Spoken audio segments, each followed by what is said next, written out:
¿Imaginas que así de casuals yo creo un montón de instrumentos musicales y los llamo marino tromba, marino cuerno, marino trompa omnifónica? Pues eso ha pasado de verdad. No es ninguna tontería, es algo que ya ha hecho una persona. Y por otro lado, ¿alguna vez te has preguntado por qué el saxofón no es un instrumento que aparezca en la música sinfónica de antes del siglo XIX? ¿Te imaginas un quinteto de viento, por ejemplo, del siglo XVIII tocando con saxofones? No, ¿verdad? ¿Y nunca te has preguntado por qué? Pues yo soy Marina Guerrero y te lo voy a explicar. Bueno, yo te lo voy a contar, pero para empezar necesitamos un poquito de background. Vamos a hablar de la historia del saxofón, que es una historia interesantísima, apasionante y muy curiosa dentro del mundo de la música. Para empezar, vamos a empezar comentando que hay instrumentos que existen históricamente, como por ejemplo las cornetas o las trompetas naturales, e instrumentos inventados, como por ejemplo el piano o el saxofón. El saxofón es un instrumento que es de viento madera. Es de viento madera porque el sonido se produce por la vibración de una caña simple de madera. En la clasificación de Saatchi-Hornbortel, que es la que se utiliza en la musicología actual, se clasifican los instrumentos según la manera en la que producen el sonido, no según el material del que están hechos. Por eso el saxofón es un instrumento de viento madera. Sin embargo, tiene un tubo que es habitualmente de metal y su perforación interior es cónica, al contrario que en las flautas, por ejemplo, que es una perforación perfectamente cilíndrica. Además, tiene un sistema súper sofisticado de llaves que permiten tapar o destapar una serie de agujeros que hacen que la altura del sonido suba o baje. Es decir, no es un instrumento de pistones como una trompeta, que le das a un pistón y cambia la longitud del tubo por el que pasa el aire. Destaca, al igual que el clarinete, por lo bien que su sonido empasta con el resto de los instrumentos musicales. Por eso lo podemos ver en cualquier tipo de formación musical, con otros instrumentos de viento metal, con otros de viento madera, con pianos, con orquestas. Es un instrumento muy versátil. Los instrumentos musicales no están libres de las connotaciones sociales que les damos. Los instrumentos tienen, por ejemplo, género. Hay instrumentos que son más habituales en los hombres que en las mujeres. Por ejemplo, el arpa es un instrumento femenino, pero los instrumentos de viento, como tienen una forma fálica, pues parezco una niña de 3 años riéndome de esas cosas, perdón.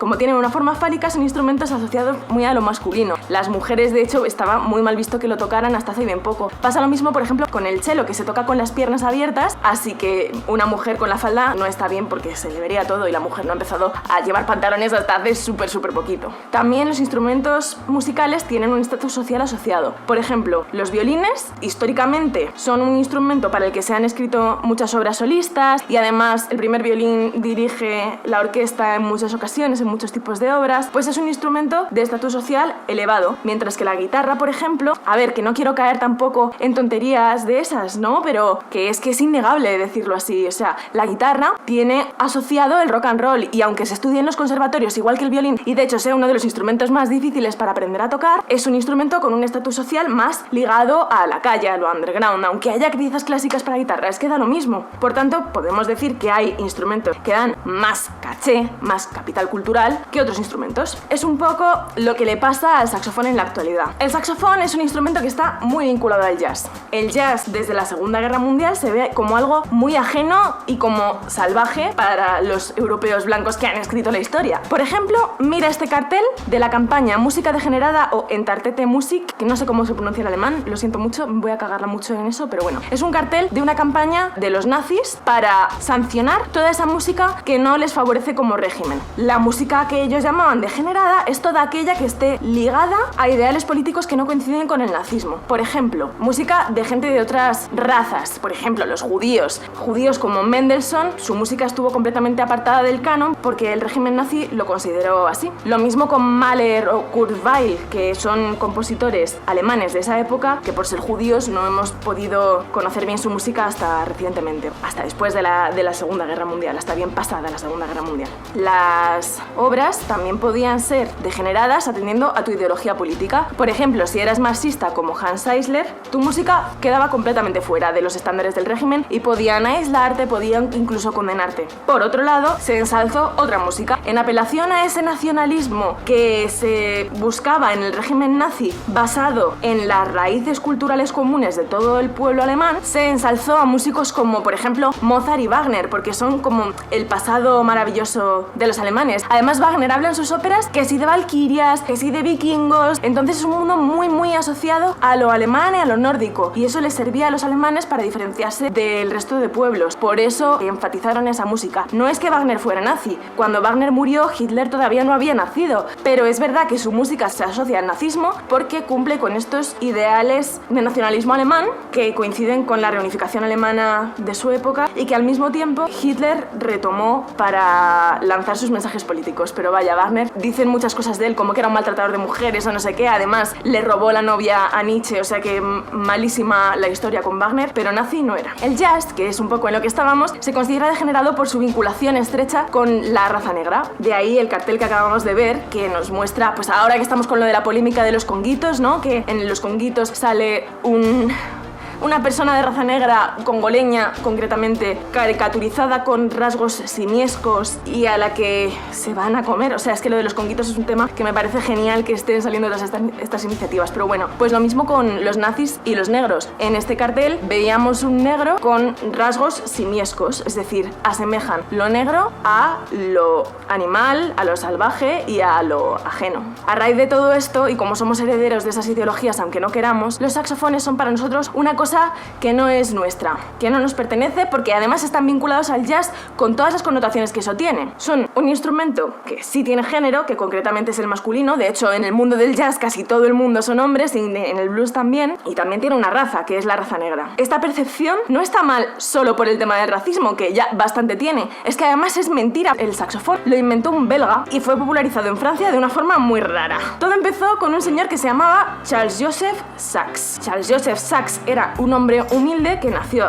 en 1791, a finales del siglo XVIII, en Bélgica, y murió en París. Es decir, nos movemos en los inicios del siglo XIX. Es la era de los descubrimientos, de las exposiciones universales y, por supuesto, del romanticismo. Este señor primero fue constructor de armarios y luego trabajaba en una fábrica de máquinas de hilar, pero con la caída de Napoleón en la batalla de Waterloo, su fábrica se fue al garete y tuvo que buscarse la vida de otra manera, así que se mudó a Bruselas a cumplir su sueño. Charles Joseph tocaba un instrumento que se llama serpentón, que era raro hasta por entonces. O sea, es un instrumento típico del siglo XV que se llama serpentón porque tiene forma de serpiente y que también es de viento, pero le pasa lo contrario que al saxofón. La boquilla por donde soplas es una boquilla como las de las trompetas, de metal, y el cuerpo es de madera cubierto de cuero. Ni siquiera lo tocaba profesionalmente, pero le gustaba, así que montó de la nada en Bruselas su fábrica de instrumentos musicales. No tenía ningún conocimiento y no se hizo aprendiz de nada, pero decidió pues ir a por ello, ¿por qué no? El tío era un friki y se aventuró muchísimo, la verdad. La cosa es que se vio obligado a ser autodidacta en cuanto a la física del sonido y los materiales, y eso no es nada fácil, pero en lo personal creo que es lo que de verdad le benefició,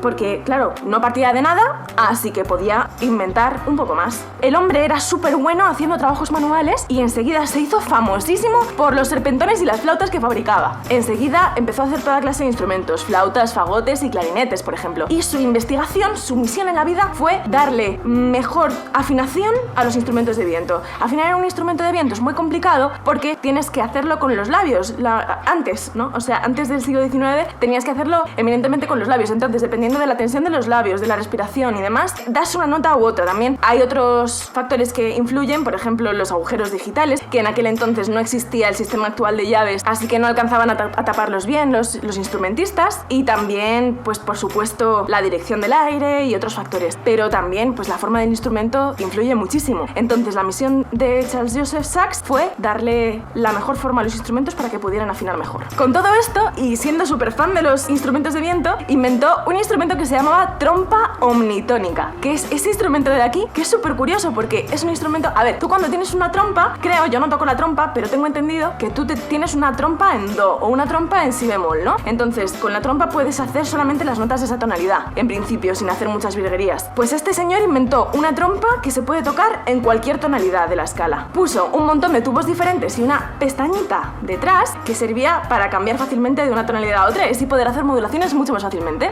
Era el puto amo, o sea, un genio, increíble. Charles Sachs tuvo 11 hijos. El mayor, que se llamaba Antoine Joseph Sachs, más conocido como Adolphe Sachs, ese es su nombre artístico, creció en el taller de su padre y desde niño era muy habilidoso con las manos también. Por otro lado, se hizo profesional en tocar el clarinete. Fue el mejor clarinetista de su época, o sea, tocaba increíble. Se lió a inventar instrumentos y a todos les ponía el nombre Sax, algo. Es decir, les ponía su propio nombre, como el inspector Gadget. Por ejemplo, hizo la saxotrompa, la saxotromba con B, que son dos instrumentos diferentes. Y por supuesto, en 1846 registró el saxofón. Un hombre de tal poder inventivo, por supuesto, que suscitó un montón de celos entre su competencia. Pero era tan bueno en lo que hacía que no fue un problema, que enseguida todo el mundo se arrimó a él y lo recibieron muy bien y se hizo famosísimo. Enseguida convirtió su taller en el monopolio, pero entró en bancarrota en 1852. Y eso que lo tenía todo de su parte, es que es para matarlo. Mirad, en 1859 la afinación de todos los instrumentos cambió en Europa. Esto es otro tema muy interesante porque la afinación de los instrumentos no siempre ha sido igual. O sea, yo ahora mismo toco un La y este La suena igual en mi ukelele, que en mi guitarra, que en mi flauta, que en el ukelele de un tío que vive en Australia. Pero esto no siempre ha sido así. Antes el do era el que marcara la campana de tu pueblo, de la iglesia. O sea, fíjate, en cada pueblo tenían una afinación diferente y completamente arbitraria. Y eso hacía que los músicos, que quedar para tocar fuera completamente imposible y súper engorroso. A lo largo del siglo XIX hubo una búsqueda por varios países de Europa, principalmente por Francia e Inglaterra. Recordemos que Adolphe Sachs estaba en Francia. Pues hubo una búsqueda de encontrar un tono común. Querían que el do sonara exactamente igual en París que en Londres que en Copenhague. Por eso decidieron adoptar el La 435 Hz, que es un pelín más grave de lo que tenemos ahora. Hoy en día el La estándar es el La 440, pero no siempre, porque por ejemplo, como muchas orquestas quieren ser históricamente informadas y adecuadas, deciden tocar todos, por ejemplo, en La 415 en las escuelas barrocas, que es que la nota La corresponde con 415 Hz. Con este cambio de afinación, el ejército francés tuvo que tirar todos los instrumentos musicales de viento, porque sabéis que en las bandas del ejército hay un montón de instrumentos de viento y que los instrumentos de viento, si no están en la misma afinación que necesitas, tienes que cambiarlos porque esto ya no va a ser el do, ¿vale? Entonces tuvieron que tirar todos los instrumentos de viento y comprar nuevos. Y Adolphe Sachs podría haberse aprovechado de eso y podría haberles metido saxofones, pero el tío no supo venderse bien y era un poco rarito y fracasó completamente. Aún así, el saxofón, aunque no haya penetrado tanto como debería en las orquestas sinfónicas, sí que es verdad que hay algunos compositores posteriores, por supuesto, no van a hacer obras de saxofón antes de que inventen el saxofón, evidentemente, compositores posteriores han metido como de manera experimental, para experimentar con el timbre y demás, algún saxofón en sus orquestas, pero no es lo habitual, ni mucho menos. Es un instrumento maravilloso, es al jazz lo que el piano a la música clásica. Espero que te haya gustado un montón el vídeo, que lo hayas disfrutado y que hayas aprendido muchísimo. Si quieres un poco más, no te olvides de suscribirte, por favor, y regálame un like, que eso me ayuda un montón a seguir haciendo vídeos. Por otro lado, repito, sigo con lo mismo. Soy la directora de una academia de canto que se dedica exclusivamente a la enseñanza online. Somos especialistas en la enseñanza online porque ahora con todo el coronavirus yo creo que es lo que va a llevarse más adelante. Y nada, si os interesa, la web es bardoescueladecanto.com. Os dejo, nos vemos el próximo día. ¡Hasta luego!